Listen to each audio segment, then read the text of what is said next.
Hello friends, welcome to Info Picture. இந்த வீடியோவில் வந்து நம்ம ஆம்ஸ்ட்ராங் நம்பரா இல்லையான்றதை செக் பண்ண போகிறோம் ஜாவா ப்ரோக்ராமில். ஸ்டெப் பை ஸ்டெப்பாக ஒவ்வொரு ஸ்டேட்மெண்ட்டும் எப்படி எக்ஸிக்யூட் ஆகுது, பேக் எண்டில் என்ன ப்ராசஸ் நடக்குதுன்றது வந்து டீட்டெயிலாக எக்ஸ்பிளைன் பண்ணியிருக்கேன். ப்ளீஸ் இந்த வீடியோ ஃபுல்லாக பாருங்கள்.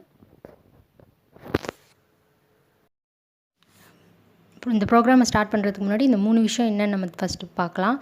Input, process, output. இன்புட் அப்படின்னா என்னென்னா யூசர்கிட்டேருந்து நம்ம வாங்க போகிற டேட்டா வேல்யூ, அதுதான் இன்புட்டுன்னு சொல்லுவோம். ப்ராசஸ் அப்படின்னா நம்ம வாங்கின டேட்டா வேல்யூவை வச்சு என்ன ஆக்ஷன் பர்ஃபார்ம் பண்ண போகிறோம், அதுதான் வந்து ப்ராசஸ். அவுட்புட் அப்படின்னா என்னென்னா நம்ம ப்ராசஸோட ரிசல்ட்டு. நம்ம வந்து டேட்டா வேல்யூவை வச்சு ஒரு ஆக்ஷன் பர்ஃபார்ம் பண்ணோம், அந்த ஆக்ஷன் பர்ஃபார்ம் பண்ணதுக்கு நமக்கு ஒரு ரிசல்ட் கிடச்சிருக்கும், அந்த ரிசல்ட்டு தான் வந்து அவுட்புட்னு சொல்லுவோம். இந்த ப்ரோக்ராமோட இன்புட் என்னென்னு பார்த்தீங்கன்னா யூசர்கிட்டேருந்து நம்ம ஒரு நம்பர் வாங்க போகிறோம். அதை வந்து நான் கெட்டுன்னு ஒரு யூசர் டிஃபைன் மெத்தடுக்குள்ளே யூசர்கிட்டேருந்து வாங்குகிற அந்த இன்புட் ப்ராசஸை வந்து கெட்டுன்னு ஒரு மெத்தடில் வச்சுருக்கேன். இதில் ப்ராசஸ் என்னென்னு பார்த்தீங்கன்னா ஆம்ஸ்ட்ராங் நம்பர்னால் என்ன அப்படின்னா யூசர் கொடுக்குற டிஜிட்டை வந்து தனித்தனியாக பிரித்து ஒவ்வொரு டிஜிட்டையும் வந்து நம்ம க்யூப் பண்ணி சம் பண்ணணும். அதாவது இப்போ ஃபார் எக்ஸாம்பிளுக்கு 153 எடுத்துக்கிட்டோன்னா 351 இது மூணுத்தையும் நம்ம தனியாக பிரிக்கணும். இதுக்கப்புறம் இந்த 3 நம்பரையும் தனித்தனியாக க்யூப் பண்ணணும். அதாவது 3 × 3 × 3, 5 × 5 × 5, இந்த மாதிரி 1 × 1 × 1. இதோட ரிசல்ட்டெல்லாம் வந்து நம்ம சம் பண்ணோம். சம் பண்ணுற நம்பரும் யூசர் நமக்கு ஃபஸ்ட்டு கொடுத்த நம்பரும் ஒன்றா இருந்துச்சுன்னா அதை தான் வந்து நம்ம ஆம்ஸ்ட்ராங் நம்பர்னு சொல்லுவோம். இந்த ப்ராசஸை தான் நான் வந்து ப்ரோன்னு ஒரு மெத்தடில் யூசர் டிஃபைன் மெத்தடில் வச்சுருக்கேன். ஸோ அதுதான் வந்து நம்மளோட ப்ராசஸ்ஸு. அவுட்புட் என்னென்னா இப்போ எனக்கு வந்து யூசர்கிட்டேருந்து வந்த நம்பரும் எனக்கு ப்ராசஸோட ரிசல்ட்டாக வந்த நம்பரும் வந்து எனக்கு சேமாக இருந்துச்சுன்னா அது ஆம்ஸ்ட்ராங் நம்பர் அப்படின்னு சொல்லி நான் வந்து அவுட்புட் ஸ்க்ரீனில் டிஸ்பிளே பண்ணுவேன். அதுதான் என்னோடய அவுட்புட். அதை வந்து நான் ஷோன்னு ஒரு மெத்தட்குள்ளே வச்சுருக்கேன். ஸோ இதுதான் இந்த ப்ரோக்ராமோட இன்புட், ப்ராசஸ் அண்ட் அவுட்புட். ஜாவாவோட ஜென்ரல் ஃபார்மேட்டு எப்படி நம்ம ப்ரோக்ராம் வந்து இருக்குங்கிறத வந்து நான் ஜென்ரலாக ஒரு ஃபார்மேட்டாக நான் வந்து கொடுத்துருக்கேன். நான் என்னோடய இன்புட், ப்ராசஸ், அவுட்புட் அது மூணுத்தையும் தனியாக ஒரு கிளாஸில் வைக்கிறேன். ஸோ ஒரு கிளாஸுக்கு வந்து ஒரு நேம் கொடுத்துட்டேன்.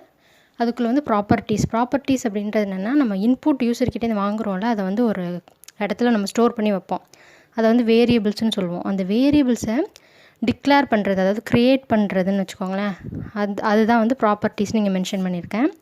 அதுக்கு கீழே யூசர் டிஃபைன்டு மெத்தட்ஸுங்கிறத நான் என்னோடய இன்புட், ப்ராசஸ், அவுட்புட்க்கு நான் தனித்தனியாக மெத்தட்ஸ் எழுதியிருக்கேன்ல அதுக்கப்புறம் அதுக்கு கீழே என்னோடய மெயின் கிளாஸ் எழுதியிருக்கேன்.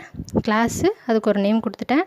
இந்த மெயின் கிளாஸ்க்குள்ளே தான் என்னோடய மெயின் மெத்தட் இருக்குது. அதாவது நம்மளோட எக்ஸிக்யூஷன் வந்து எக்ஸிக்யூட் பண்ணோன்னே கண்ட்ரோல் வந்து எங்கேருந்து ஸ்டார்ட் ஆகும்னா இந்த மெயின் மெத்தட்லேருந்து தான் ஸ்டார்ட் ஆகும். அந்த மெயின் மெத்தடை வந்து நான் ஒரு மெயின் கிளாஸ்க்குள்ளே வச்சுருக்கேன். அந்த மெயின் மெத்தடுக்குள்ளே நான் ஆப்ஜெக்ட் க்ரியேட் பண்ணியிருக்கேன். என்னோடய இன்புட், ப்ராசஸ், அவுட்புட் மெத்தட்ஸ் வச்சுருக்க கிளாஸோட ஆப்ஜெக்ட் வந்து க்ரியேட் பண்ணுறேன். அந்த ஆப்ஜெக்டை யூஸ் பண்ணி உள்ளே இருக்க மெத்தட்ஸ் எல்லாம் வந்து நான் கால் பண்ணுறேன். ஸோ மேலே வந்து ஒரு கிளாஸு, அதுக்குள்ளே என்னோடய யூசர் டிஃபைன் மெத்தட்ஸ் இருக்குது. அதுக்கப்புறம் என்னோடய மெயின் கிளாஸ்க்குள்ளே மெயின் மெத்தட் இருக்குது. அந்த மெயின் மெத்தட்குள்ளே நான் வந்து கிளாஸுக்கு ஆப்ஜெக்ட் க்ரியேட் பண்ணி அந்த ஆப்ஜெக்டை யூஸ் பண்ணி என்னோடய மெத்தடை வந்து கால் பண்ணுறேன். வைல் லூப் எப்படி ஒர்க் ஆகுதுன்னு பார்க்கலாம். வைல் ஆஃப் அதில் வந்து பூலியன் கண்டிஷன். இந்த லூப்புக்குள்ளே நமக்கு எக்ஸிக்யூட் ஆக வேண்டிய ஸ்டேட்மெண்ட்ஸை வந்து ஓப்பன் ப்ரைஸ், க்ளோஸ் ப்ரைஸ்க்குள்ளே நம்ம கொடுத்துருப்போம். இப்போ இந்த ஃப்ளோ சார்ட் பார்த்திங்கன்னா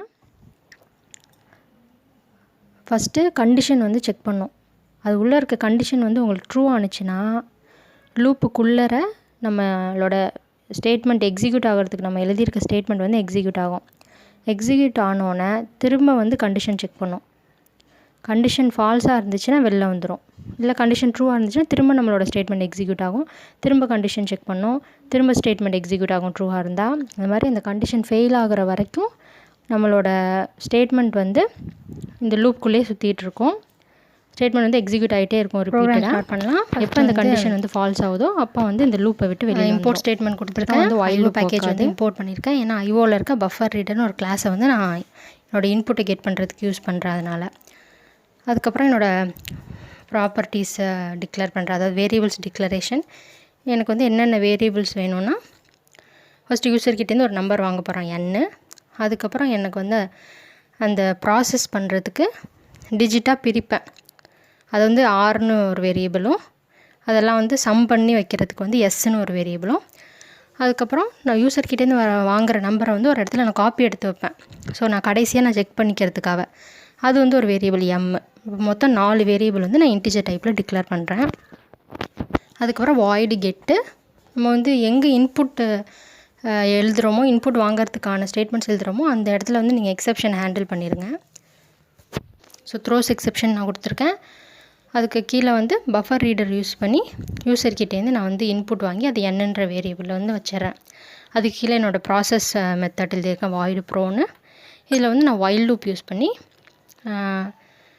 ஆம்ஸ்ட்ராங் நம்பர் கண்டுபிடிக்கிறதுக்கான ப்ராசஸை வந்து பர்ஃபார்ம் பண்ணுறேன். அதுக்கு கீழே என்னோடய void.show என்னோடய ப்ராசஸில் வந்த ரிசல்ட்டை வச்சு நான் வந்து இது ஆம்ஸ்ட்ராங் நம்பராக இல்லையான்னு இஃப் எல்ஸ் கண்டிஷன் யூஸ் பண்ணி நான் வந்து ஆம்ஸ்ட்ராங் நம்பரை வந்து டிஸ்பிளே பண்ணுறேன். அதுக்கு கீழே என்னோடய மெயின் கிளாஸ் இருக்குது. கிளாஸு அதுக்கு ஒரு நேம் கொடுத்துட்டேன். அதுக்கு கீழே என்னோடய public static void main method இருக்குது. அதுக்குள்ளே நான் ஆப்ஜெக்ட் க்ரியேட் பண்ணுறேன். அதுக்கப்புறம் aobj.get, aobj.pro, aobj.showன்னு என்னோடய மெத்தடை வந்து கால் பண்ணிடுறேன். இதோட என்னோடய ப்ரோக்ராம் வந்து முடிஞ்சிடுது.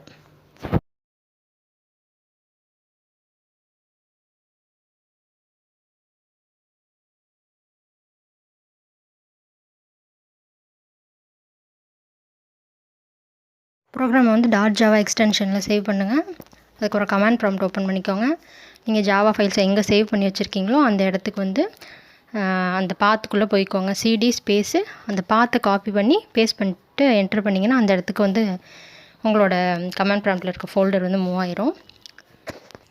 அதுக்கப்புறம் எப்படி கம்பைல் பண்ணுறதுனா ஜாவா சி ஸ்பேஸு உங்களோட ஃபைல் நேம் .java. உங்களுக்கு எரர் எதுவும் வரலன்னா நெக்ஸ்ட் லைன் வந்து நிற்கும். இப்போ நீங்கள் எப்படி வந்து எக்ஸிக்யூட் பண்ணணும், ரன் பண்ணணுன்னா ஜாவா ஸ்பேஸு கிளாஸ் நேம் இப்போ எக்ஸிக்யூட் பண்ணிங்கன்னா உங்களோட அவுட்புட் வந்து காமிக்கும். இப்போ ரன் பண்ணி காமிக்கிறேன். ஜாவா சி என்னோடய ஃபைல் நேம் .java கொடுக்குறேன். எனக்கு எரர் எதுவும் இல்லாதனால எனக்கு நெக்ஸ்ட் லைன் வந்து நிற்கிது. அதுக்கப்புறம் ஜாவா ஸ்பேஸு கிளாஸ் நேம் கொடுக்குறேன். அதுக்கப்புறம் என்டர் ப்ரெஸ் பண்ணோன்னே எனக்கு என்டர் நம்பர்னு கேட்குது. நான் 153 கொடுக்குறேன். 153 கொடுத்தோன்னே எனக்கு வந்து 153 வந்து ஆம்ஸ்ட்ராங் நம்பர் அப்படின்னு காமிக்குது. இப்போ ஆம்ஸ்ட்ராங் நம்பர் இல்லாத ஒரு நம்பர் கொடுக்குறேன். 101 கொடுக்குறேன். இப்போ வந்து எனக்கு 101 இஸ் நாட் ஆம்ஸ்ட்ராங் நம்பர்னு சொல்லி அவுட்புட் ஸ்க்ரீனில் காமிக்குது.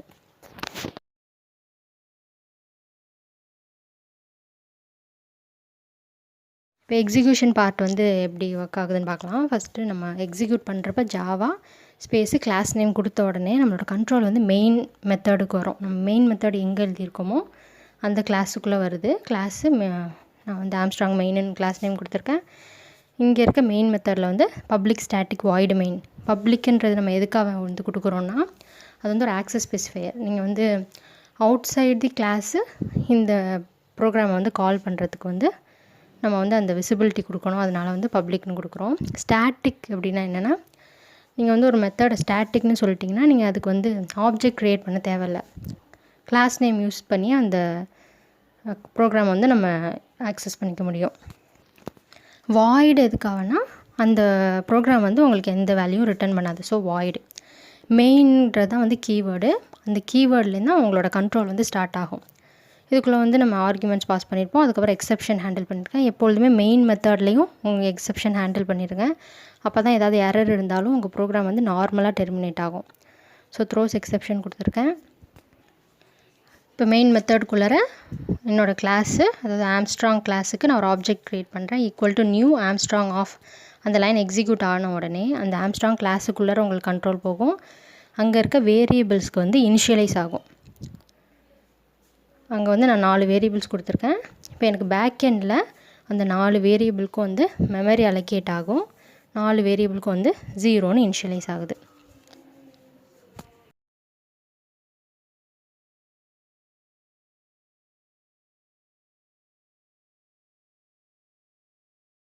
இனிஷியலைஸ் ஆனோன்னா திரும்ப கண்ட்ரோல் வந்து மெயின் மெத்தடுக்குள்ளே வரும். இங்கே வந்து aobj.getன்ற மெத்தட் வந்து கால் ஆகும். கண்ட்ரோல் வந்து கெட் மெத்தடுக்குள்ளே போகும். கெட்டில் நம்ம என்ன எழுதியிருக்கோம்னா ஃபஸ்ட் லைன் வந்து System.out.printlnல என்டர் நம்பர்னு எழுதியிருக்கோம். ஸோ எனக்கு அவுட்புட் ஸ்க்ரீனில் வந்து என்டர் நம்பர்னு கேட்கும். நான் வந்து 153ன்ற நம்பரே கொடுக்குறேன். 153 நான் என்டர் பண்ணோன்னே எனக்கு System.in கிளாஸ் வந்து கீபோர்டில் நம்ம என்ன டைப் பண்ணுறோமோ அதை எடுத்துகிட்டு போய் InputStreamReaderக்கு வந்து பாஸ் பண்ணுறேன். அந்த InputStreamReader வந்து நம்மளோட இன்புட்டை வந்து பைட் கோடாக கன்வெர்ட் பண்ணும். கன்வெர்ட் பண்ணுறத நான் வந்து BufferedReader கிளாஸ்க்கு பாஸ் பண்ணுறேன். BufferedReader வந்து அதை கேரக்டராக கன்வெர்ட் பண்ணி br.ஆப்ஜெக்டில் வச்சுருக்கோம். இப்போ br.ன்ற ஆப்ஜெக்ட்டில் இருக்க நம்மளோட இன்புட் வேல்யூஸை வந்து நான் எப்படி எக்ஸ்ட்ராக்ட் பண்ணுறேன்னா readLine அப்படின்னு ஒரு மெத்தட் யூஸ் பண்ணுறேன். இந்த readLine மெத்தட் வந்து உங்களுக்கு ஸ்ட்ரிங்கை தான் ரிட்டர்ன் பண்ணும். ஸோ நம்மளோட வேரியபிள்ஸ் எல்லாம் வந்து இன்டிஜர் டைப்பில் இருக்குது. அதனால் இங்கே வந்து டைப் கேஸ்ட் பண்ணுறேன். அதாவது ஒரு டைப்லேருந்து இன்னொரு டைப்புக்கு நான் கன்வெர்ட் பண்ணுறேன். ஸ்ட்ரிங்லேருந்து இன்டிஜருக்கு கன்வெர்ட் பண்ணுறதுக்கு Integer.parseInt அப்படின்ற மெத்தட் வந்து யூஸ் பண்ணுறேன். parseIntன்றதான் உங்களுக்கு இங்கே மெத்தடு. இன்டிஜர் வந்து கிளாஸு. ஸோ Integer.parseInt ஆஃப் நீங்கள் br.readLineல வர வேல்யூவை பாஸ் பண்ணோன்னா நமக்கு வந்து ரிசல்ட் வந்து ஒரு இன்டிஜர் வேல்யூ கிடைக்கும். அந்த இன்டிஜர் வேல்யூவை நான் n-ன்ற வேரியபிளில் வந்து என்டர் பண்ணுறேன். ஸோ பேக் எண்டில் எனக்கு வந்து மெமரியில் இருக்க n வேரியபிளில் 153ன்றது என்டர் ஆகும். அதுக்கப்புறம் மறுபடியும் கண்ட்ரோல் வந்து மெயின் மெத்தட்குள்ளே போகும். அடுத்த லைன் எக்ஸிக்யூட் ஆகும். aobj.pro-ன்ற மெத்தட் வந்து கால் ஆகும். ஸோ ப்ரோ மெத்தடுக்குள்ளே கண்ட்ரோல் போகும். ப்ரோவில் வந்து ஃபஸ்ட்டு m = n-ன்னு எழுதியிருக்கேன். ஸோ m வேரியபிளில் நம்ம n-ல் எழுதின இன்புட்டை வந்து ஒரு காப்பி எடுத்து வச்சுக்கிறோம். ஏன்னா கடைசியில் நம்ம வந்து கிவன் நம்பர் வந்து ஆம்ஸ்ட்ராங்காக இல்லையான்றது செக் பண்ணுறதுக்கு நமக்கு வேணும். ஏன்னா வைல்ட் லூப்பில் வந்து என்னோட வேல்யூ வந்து சேஞ்ச் ஆயிரும். ஸோ அதை வந்து ப்ராசஸ் பண்ணுறதுக்கு முன்னாடி நான் ஒரு காப்பி எடுத்து வச்சுக்கிறேன் m-ல். ஸோ எனக்கு வந்து பேக் எண்டில் மெமரியில் இருக்க m வேரியபிளில் வந்து 153ன்றது வந்து என்டர் ஆயிரும். இப்போ வைல்ட் லூப்பில் n ≠ 0 இருக்குது. n ஒன்று பேக் எண்டில் n-ல் என்ன இருக்குன்னு பார்த்தா 153 இருக்குது. அது ≠ 0 கண்டிஷன் ட்ரூ ஆகும். இன்னும் உள்ளே வரும் ஃபஸ்ட்டு ஸ்டேட்மெண்ட் எக்ஸிக்யூட் ஆகுது. இங்கே வந்து r = n மாடுலஸ் 10ன்னு இருக்குது. மாடுலஸ் அப்படின்னா உங்களுக்கு வந்து டிவைட் பண்ணி வர்ற ரிமைண்டர் தான் வந்து ரிசல்ட்டாக காமிக்கும். ஸோ இப்போ 153 வந்து நீங்கள் 10ஆல் டிவைட் பண்ணிங்கன்னா உங்களோட ரிமைண்டர் வந்து 3. அந்த 3 வந்து ஆர் வேரியபிள் வந்து போய் என்ட்ரு ஆகும். ஆரில் இருக்க 0 ஓவர் ரைட் பண்ணி 3 என்ட்ரு ஆயிரும். அதுக்கப்புறம் அதுக்கு நெக்ஸ்ட் லைன் வந்து எக்ஸிக்யூட் ஆகும். நெக்ஸ்ட் லைனில் வந்து s = s + r × r × rன்னு இருக்குது. ஸோ இப்போ வந்து ஆரில் நமக்கு என்ன இருக்குன்னா 3 இருக்குது. ஸோ 3 க்யூப் வந்து 27. எஸ்ஸில் வந்து 0 இருக்குது. ஸோ 0 + 27 27. இப்போ 27 வந்து எஸ்ஸில் வந்து என்ட்ரு ஆகும். அதுக்கப்புறம் n = n/10. இப்போ n-ல் வந்து 153 இருக்குது. 153 நீங்கள் 10ஆல் டிவைட் பண்ணால் உங்களோட கோஷன்ட் வந்து 15. ஸோ 15 வந்து n-ல் வந்து ஓவர் ரைட் ஆகும். 153 ஓவர் ரைட் பண்ணி 15 என்ட்ரு ஆகும். அதுக்கப்புறம் கண்ட்ரோல் வந்து லூப்புக்கு மேலே போகும். திரும்ப வைல் கண்டிஷன் செக் பண்ணும். n ≠ 0 பார்க்கும். 15 வந்து ≠ 0. ஸோ கண்ட்ரோல் லூப்புக்குள்ளார வரும். ஃபஸ்ட்டு ஸ்டேட்மெண்ட் எக்ஸிக்யூட் ஆகும். ஃபஸ்ட்டு ஸ்டேட்மெண்ட் வந்து r = n மாடுலஸ் 10. n-ல் இப்போ என்ன இருக்குன்னா 15 இருக்குது. 15 நீங்கள் 10ஆல் டிவைட் பண்ணிங்கன்னா உங்களோட ரிமைண்டர் வந்து 5. ஸோ 5 வந்து ஆரில் வந்து ஓவர் ரைட் ஆகும். ஆரில் இருக்க 3 ஓவர் ரைட் பண்ணி 5 வந்து என்ட்ரு ஆகும் ஆரில். அதுக்கப்புறம் அடுத்த ஸ்டேட்மெண்ட் எக்ஸிக்யூட் ஆகுது. s = s + r × r × r. So இப்போ ஆரில் வந்து உங்களுக்கு என்ன இருக்குன்னா 5 இருக்குது. 5 க்யூப் வந்து 5 5 are 25, 25 × 5 125. ஸோ 125 + எஸ்ஸில் என்ன இருக்குது உங்களுக்கு 27 இருக்குது. ஸோ 27 + 125 வந்து 152. 152ன்ற வேல்யூ வந்து உங்களுக்கு எஸ்ஸில் ஓவர் ரைட் ஆகும். 27 ஸ்ட்ரைக் அவுட் பண்ணிட்டு அங்கே 152ன்னு என்டர் ஆகும். அதுக்கப்புறம் அடுத்த லைன் எக்ஸிக்யூட் ஆகும். n = n/10. n-ல் 15 இருக்குது. 15 10ஆல் டிவைட் பண்ணிங்கன்னா உங்களோட கோஷன்ட் வந்து 1 தான் நம்மளோட கோஷன்ட். ஸோ n-ல் இருக்க வேல்யூ ஓவர் ரைட் பண்ணிட்டு 1 வந்து என்ட்ரு ஆகும். அப்புறம் திரும்ப கண்ட்ரோல் மேலே போகும். வைல் லூப்பில் வந்து n ≠ 0 செக் பண்ணோம். ஆமாம் 1 வந்து ≠ 0 கண்டிஷன் ட்ரூ ஆகும். மறுபடியும் கண்ட்ரோல் உள்ளார வருது. ஃபஸ்ட்டு ஸ்டேட்மெண்ட் எக்ஸிக்யூட் ஆகுது. இப்போ ஃபஸ்ட்டு ஸ்டேட்மெண்ட் என்ன r = n மாடுலஸ் 10. ஸோ 1 வந்து நீங்கள் 10ஆல் டிவைட் பண்ணிங்கன்னா உங்களோட ரிமைண்டர் வந்து 1 தான். ஸோ அந்த 1 வந்து எனக்கு ஆரில் ஓவர் ரைட் ஆகும். ஏற்கனவே இருக்க 5 ஓவர் ரைட் பண்ணி 1ன்னு என்ட்ரு ஆகுது. அப்புறம் அடுத்த லைன் எக்ஸிக்யூட் ஆகுது. s = s + r × r × r. இப்போ ஆரில் வந்து 1 இருக்குது. 1 க்யூப் வந்து 1 தான். இப்போ 152 எஸ்ஸில் இருக்குது. ஸோ 152 + 1 வந்து 153 அப்படின்னு எஸ்ஸில் வந்து எனக்கு ஓவர் ரைட் ஆகும். அதுக்கப்புறம் அடுத்த லைன் எக்ஸிக்யூட் ஆகுது. n = n/10. n 10ஆல் டிவைட் பண்ணிங்கன்னா n-ல் என்ன இருக்குது 1 இருக்குது. 1 10ஆல் டிவைட் பண்ணால் நம்மளோட கோஷன்ட் வந்து 0. ஸோ 0ன்னு வந்து ஓவர் ரைட் ஆகும். மறுபடியும் லூப் வந்து மேலே போகும். n = 0 கண்டிஷன் செக் பண்ணணும். இந்த இடத்துல கண்டிஷன் வந்து ஃபால்ஸ் ஆயிரும். அதனால் லூப்பை விட்டு வெளில வரும். ப்ரோ மெத்தடை விட்டு வெளில வரும். திரும்ப மெயின் மெத்தடுக்கு வந்து கண்ட்ரோல் போகும். இப்போ வந்து aobj.show வந்து கால் ஆகும். ஷோ மெத்தடுக்குள்ளே கண்ட்ரோல் போகும். ஷோவில் வந்து if m = s-ன்னு வந்து செக் பண்ணியிருக்கோம். m-ல் போய் பார்க்கும் 153 இருக்கும். s-ல் போய் பார்க்கும் அங்கேயும் 153 இருக்கும். ஸோ ரெண்டும் ஈக்குவல்னால் கண்டிஷன் ட்ரூ ஆகுது. உள்ளே வந்து நான் System.out.printlnல எம்எஸ் ஆம்ஸ்ட்ராங் நம்பர்னு எழுதியிருக்கேன். ஸோ எம்மில் 153 இருக்குது. ஸோ 153 இஸ் ஆம்ஸ்ட்ராங் நம்பர்னு எனக்கு அவுட்புட் ஸ்க்ரீனில் டிஸ்பிளே ஆயிரும்.